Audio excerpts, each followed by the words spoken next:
2:00 ng madaling araw nang maalimpungatan si Mara sa mga galit na tinig na waring nagtatalo, nagmumula sa labas ng kanyang silid. Ang bumangon siya at makinig ng mabuti ay natiyak ng mga tinig yun ni na Aida at Frank. Walang kilatis na lumabas ng silid ang dalaga. Luminaw sa kanyang bangtinig ang pagtutungayo na tiyak niyang nagmumula sa loob ng kwarto ng mag-asawa. Hindi ako naniniwalang dahil ang sa kwintas na yun, kaya interesado ka sa babaeng yun. Alam kong inaatake ka naman ng kalibugan mo. Si Aida iyon, gigil na gigil. Sinabi ko na sa'yo, may habilin sa akin si Doña Clara. Huwag kong pababayaan ng anak niya at iyakin hindi nito ipagbibili o isasanla ang kwintas. Pahigil ding tugon ni Frank. Kaya nga tinutulungan ko siya para hindi siya magipit. Dahil pag nagipit siya, ay baka maisipang ipagbili ang kwintas na iyon. Sinalat ni Mara ang kwintas na nakasabit sa kanyang leeg. Iyon ang iniwang pamana sa kanya ng kanyang ina. Iniisip niya kung bakit labis niyang pinag-iingatan ng alahas na iyon at bakit pati si Mr. Frank Cromes ay pinagbilinan pa ng kanyang mama tungkol sa kwintas na iyon. Basta kapag hindi mo pinalis ang babaeng yan, ay ako mismo ang magtataboy sa kanya. Buong kapuotang pagbabanta ng asawa ni Frank. Oras na ginawa mo yan, ay ikaw ang lalaya sa bahay na ito, Aida. Tandaan mo yan. Nabingaw si Mara sa lakas ng kalabog ng isang bagay na waring iwinato at tumama sa dingding. Napapasok siya sa sariling silid, nanginginig sa takot. Hindi niya akalaing ganong kagrabe kung mag-aaway ang mag-asawa. Natahimik sa silid ng mag-asawa pagkatapos ng kalabog na iyon. Inisip ni Mara na baka tinamaan si Frank ng kung anong ibinato ni Aida at napuruhan ito. Gusto sana niyang magtanong para makatulong sa lalaking kung nagdisgrasya man ito, pero natatakot siya kay Aida. Tiyak na siya ang pagbubuntunan ng puot ng babae. Isa pa, hindi siya dapat makialam sa away ng mag-asawa, lalo pat siya ang dahilan ng away na iyon. Baka isipin ni Aida na totoo nang may relasyon sila ni Frank, kaya siya nakikialam. Napakislot si Mara nang marinig ang pagbukas ng pinto ng silid na mag-asawa. Muli niyang narinig ang boses ni Frank. Hindi na kita papatulan, babae ka. Pero babalik lang ako rito kapag matino ka na. Kasunod ng pagsasalita ng lalaki ay nagmamadaling mga yabag sa pasilyo ng kabahayan. Sumilip sa pinto si Mara at nakitang patungo sa main door si Frank. Mukhang hindi naman nasaktan ng lalaki. Diretso ang paglalakad nito. Anyong malakas pa nga. Sinulya pa ni Mara ang alarm clock na nasa side table ng kama niya. 2:30 pa lang ng madaling araw. Saan kaya pupunta si Frank? Gusto sana niyang habuling na lalaki at tanongin. Baka nga maglayas ito at hindi na bumalik. Paano naman siya? Hindi siya makakatagal na makasama ang violenteng si Aida. Pero kung hahabulin niya si Frank ay baka makita sila ni Aida. Baka maghinala yun ng kung ano. Minabuti ni Mara na manahimik na lang sa loob ng kwarto niya. At pagdating ng 6:00 ng umaga ay nagprepara na lang sa pagpasok sa opisina. Makalaro na lang sila magkita ni Frank. Siguro naman kahit naglayas ang lalaki ay papasok pa rin ito sa opisina. Muling nahiga ang dalaga. Wala siyang ibang magagawa kundi ang matulog muna. Pero buo ang pasya niya. Sa isip na pag-alis niya sa bahay na yun ay hindi na babalik pa. Kaya pagpasok niya sa opisina ng umagang iyon ay bibitbitin na niya ang kanyang mga damit at ilang gamit. Magtataksi na siya paalis kung hindi babalik ng bahay si Frank para sunduin siya. Nahimbing sa pagpaplano si Mara at muling naalimpungatan sa sunod-sunod na katok sa pintong ng silid nito. Mara, si Sean nag-aapura ang tinig nito. Mabigat ang ulong bumangon si Mara at binuksan ang pintuan. Nasa telepono si Sir Frank, ma'am. Gusto raw kayong makausap. Sa lubong ng utusan ng dalaga. Nasa hallway patungong sala ang telepono. Tinunguin ni Mara matapos magpasalamat kay Sean. Frank, nasan ka? Bungad niya ang sagutin ng telepono. Narito ako sa opisina, Mara. Dito ako natulog. Nagtalo kasi kami ni Aida kaninang madaling araw. Pinato ako ng ashtray. Mabuti na lang at hindi ako tinamaan. Pagsusumbong ng lalaki kay Mara. Narinig kong umalis ang kotse mo kanina. Akala ko may nagkarnak na. Pero nang tingnan ako sa bintana, nakita kong ikaw ang sakay. Ang akala ko naman ay may emergency kang pinuntahan. Hindi sinabi ng dalagang narinig niyang pag-aaway at pagsisigawan ng mag-asawa. Ayaw niyang mapahiya si Frank sa kanya pag nalamang narinig niyang pag-aawayan ng dalawa. Grabe talaga si Aida pag may sumpong. Ngayon ba ay tulog pa siya? Tanong ni Frank kay Mara. Tahimik sa loob ng kwarto niya. Tulog pa siguro, anang dalaga. Pasensya na sa gulo namin, Mara. Nahihiyang wika ni Frank kay Mara. Hindi ko naman mapatulan ang misis ko dahil alam ko insecure lang siya kaya ganyan ang ugali. I understand, Frank. Pero napagpasyahan ko na rin na humanap ng malilipatan ngayong umaga. Tutuloy na muna ako sa boarding house na malapit din sa opisina natin. Siguro naman within a month ay makakahanap na uli ako ng mas maayos na matitigilan. Pagtitiisan ko na muna for the meantime ang boarding house. Lalong ayokong makadagdag sa problema ninyong mag-asawa. Seryoso at desididong wika ng dalaga sa lalaki.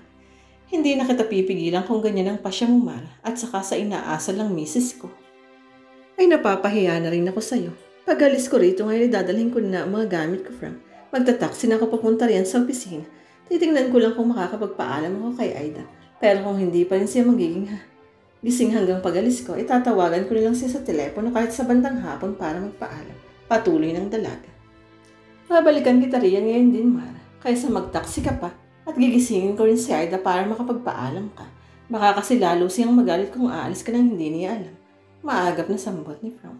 Ikaw ang bahala, Frank. At kung susunduin mo ako, mauunan ako sa boarding house para maiwan ko ng mga gamit ko. Sang-ayon ng dalaga. Pagkababa sa telepono ay kagad nag-ayos si Mara para sa pag-alis. Nag-impake na siya ng mga gamit. Nakalalagay lang niya sa loob ng closet nang makalawa nang dumating siya sa bahay ng mga iyon. Nalulumang dalaga habang naghahanda na naman ang muling paglilipat ng tirahan. Ibig niyang mahabag sa sarili sa nangyayari sa kanyang buhay. Naturingan siyang anak ng isang milyonaryo ay wala siyang sariling tirahan. Tinimpi niya ang pagbabagong hinanakit sa dibdib. Ganito lang pala ang buhay niya. Kung ilang taong pinaghandaan ang kanyang ina para sa kanya, wala palang saysay ang mga panahong isinakripisyo nito para mapagandaan ang kanyang kinabukasan. Pati ang relasyon nito sa kanilang mag-ama ay tumabang dahil sa pag-aasikaso sa kabuhayang mauuwi naman palang lahat sa wala. Nakaimpake na at nakabihis si Mara ang dumating si Frank. Nakapagpaalam ka na ba kay Aida? Pahangos na tanong ng lalaki kay Mara pagdating nito. Tulog pa rin siya. Naaalangan akong pumasok sa kwarto niyo para gisingin siya. Sagot ng dalaga. Mas mabuti siguro kung ikaw ang gumising sa kanya. Napailing si Frank. Baka hindi lang nga siya nga bato sa akin ito. Pero kailangan talagang malaman niya na aalis ka na. Kung hindi ay baka isiping tinakasan mo siya dahil may kasalanan nga tayong dalawa. Pagkasabi niya ay pumasok na si Frank sa silid nilang mag-asawa. Habang nasa loob ng silid ang lalaki, ay kinakabahang naghihintay sa sala si Mara. Nag-aalas sa siya baka magwala na naman si Aida. Ngunit si Frank ang narinig ni Mara na nagsisisigaw. Bago siya nakatakbo patungo sa silid. Nang mag-asawa ay humahagibis nang lumabas ang lalaki. Putlang-putla ito. Frank, bakit? Nagtatakang usisa ni Mara. Si Aida, patay na. Nagpakamatay siya, Mara. Nangangatalang tinig at halos maiyak ng wika ng lalaki sa dalaga. Parang bombang sumabog sa pandinig ni Mara ang sinabi nito. Biglang nanuyo ang kanyang lalamunan. Gusto niyang sumigaw pero walang boses na lumalabas sa kanyang lalamunan. Mara, anong gagawin ko? Parang batang biglang naging helpless ang lalaki. Paano mong natiyak na patay na si Frank? Saan kasi nakapagsalita si Mara? Nanginginig ang buong katawan niya sa sindak. Hindi niya kinakalang aabot sa ganoong trahedya ang gulong pinasukan niya. Ginitising ko siya pero hindi kumikibo. Napansin kong maputla siya at nangingitim ang mga labi. Nang hipuin ko ay matigas na. Masagang tinig na paliwanag ni Frank. Paano mong natiyak na nagpakamatay siya? Muling usig ng dalaga. Inisip ko lang iyon dahil nga sa pag-aaway namin kagabi, Mara. Anyong nalilitong tugon ni Frank. Baka uminom siya ng overdose ng sleeping tablets para kasi siyang namatay habang tulog. May sleeping tablets ba siyang iniinom? Parang detective nga ng uusig si Mara. At hindi rin niya malaman kung bakit nagtatanong siya ng ganun sa halip na makiramay na lang kay Frank. Regular siyang umiinom gabi-gabi dahil nga hindi siya makakatulog agad. Lagi nga kasing nakakaramdam ng kung ano-anong sakit sa katawan. At nag-iisip pa rin ng mga kung ano-ano laban sa akin at sa mga taong malalapit sa akin. Pero isa ang inom niya. Pampatulog lang talaga. Pagpapaliwanag ng lalaki. Ang mabuti ay ipa-autopsy mo siya para makatiyak kung ano talaga ang kinamatay niya. Nalulungong payo ni Mara kay Frank.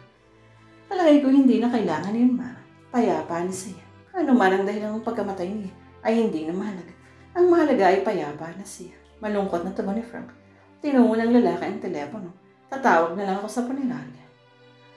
Nagimbal din si Sean nang malaman ang nangyari kay Ad. Bakit nagkaganon? Ang lakas naman kahapon mo. Nagwala pa nga. Posibleng inatake sa puso dahil sa galit ng wala namang dahilan Sean. Si Mara ang sumagot kay Sean habang pinagmamasdan nila ang matigas ng bangkay ni Aida. Tuwid na tuwid ito sa pagkakahiga sa kama. Dumating ang van ng morgue na kukuha sa bangkay ng babae. May kasama itong doktor na magbibigay ng death certificate para sa limahan. Sinuring ito ang bangkay. Mga alas 12 ito ng gabi namatay, between 11 and 12 midnight. Formal na sabi ng doktor matapos mapasuri ang bangkay. Imposible. Bulalas na tutol ni Frank. Alas 2 ng madaling araw ay nagtatalo pa kami mag-asawa. Totoo iyon, doktor. Ayon ni Mara. Narinig ko ang pagsisigawan nila. Nabulahaw ko sa pagtulog kaya tinignan ko agad ang oras sa alarm clock sa side table ko. Alas 2 iyon. Baka mali ang oras sa rilos ninyo, kunot noong sagot ng doktor sa dalaga. Imposibleng mali, doktor. At binalingan ni Mara, si Sean, pakikuhang alarm clock sa kwarto ko, Sean. Anong oras sa relino niyo, Dok? Tanong ni Mara sa doktor nang lumabas ang silid ng utusan. 8:00 eksakto. Sinulya pa ng doktor ang relong paggalang niya. 8:00 rin sa akin. Maagap na tugon ni Frank na ipinakita pa ang relos niya sa mga nasa paligid. Pumasok muli si Sean ang dala ang alarm clock ni Mara at 8:00 rin. At ipinakita ng utusan sa lahat ng oras na nahawak niya.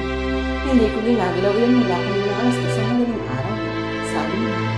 At kaninang umalis ako para magpalamig ng ulo ay nakita kong 2:30 sa relos ko, sagot naman ni Frank. Formal na sumagot ang doktor habang palipat-lipat ng tingin kina Frank at Mara. 50 taon na ako sa aking profesyon, Mr. Miss. Imposibleng magkamali ako sa aking pag-autopsiya sa mga bangkay.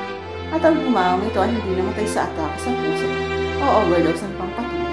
Nagulat si Mara. Oh, ano yung namatay mo? Pagkainis, nasagtaan ang kanyang pag-inis. Maraming nangyari, usisa ng nangyari.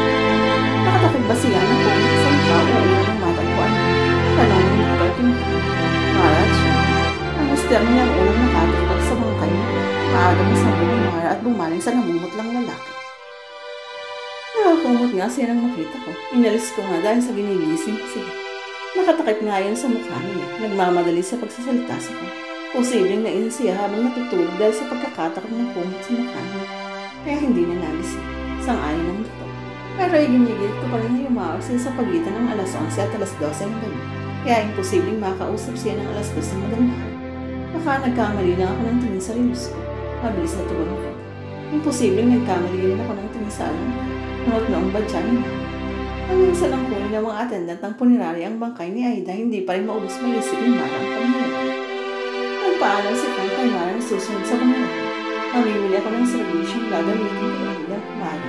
Babalikan na lang kita para dalhin doon kung gusto mo o baka gusto mo sa opisina katahitin mamaya. Mag-uopisina na muna ako para masabi ko sa mga empleyado ang dapat na mangyari. Mamaya gabi na ako tutuloy sa funeral chapel, sabi na nila. Kaya ihatid na muna kita sa opisina bago ako tumuli sa punerarya. Magkakayaw nito. Habang sakay sila sa kotse ay pinakikiramdaman ni Mara si Frank. Wala siyang mabakas na pagdaramdam sa mukha nito at sa pagyawang ng isa. Parang karaniwang pangyayari lang kay Frank ang araw niya. Sa tingin niya ni Mara, kaninang matuklasan ni Frank ang pagkamatay ng asawa ay arte ng pagkagimbal at kalungkutan nito. Ewan kong kasalanan, pero ano mo ba Mara? Hindi ba sa pagyawang ng isa? May pressure ako sa kasang laban ng pagkakas. Si Frank ang mabasa na tayo hindi ka ng pag-iwas. Bago pa lang kasi ang pangyayari ay hindi ko nakifeel ang pagkakas. Ano ba ito muna ang yala? Well, siguro. Hindi na sumagot sa loob ng opisina. Si Frank, ibinaba na lang niya ang dalaga sa tapat ng entrance sa kanilang opisina. Si Mara ang nagbalita sa mga empleyado sa trahedya na ganap sa bahay ng may-ari ng kumpanya. Nagkaisang mga tauhan sa opisina magtungo sa bulot pagkatapos ng kanilang oras ng opisina.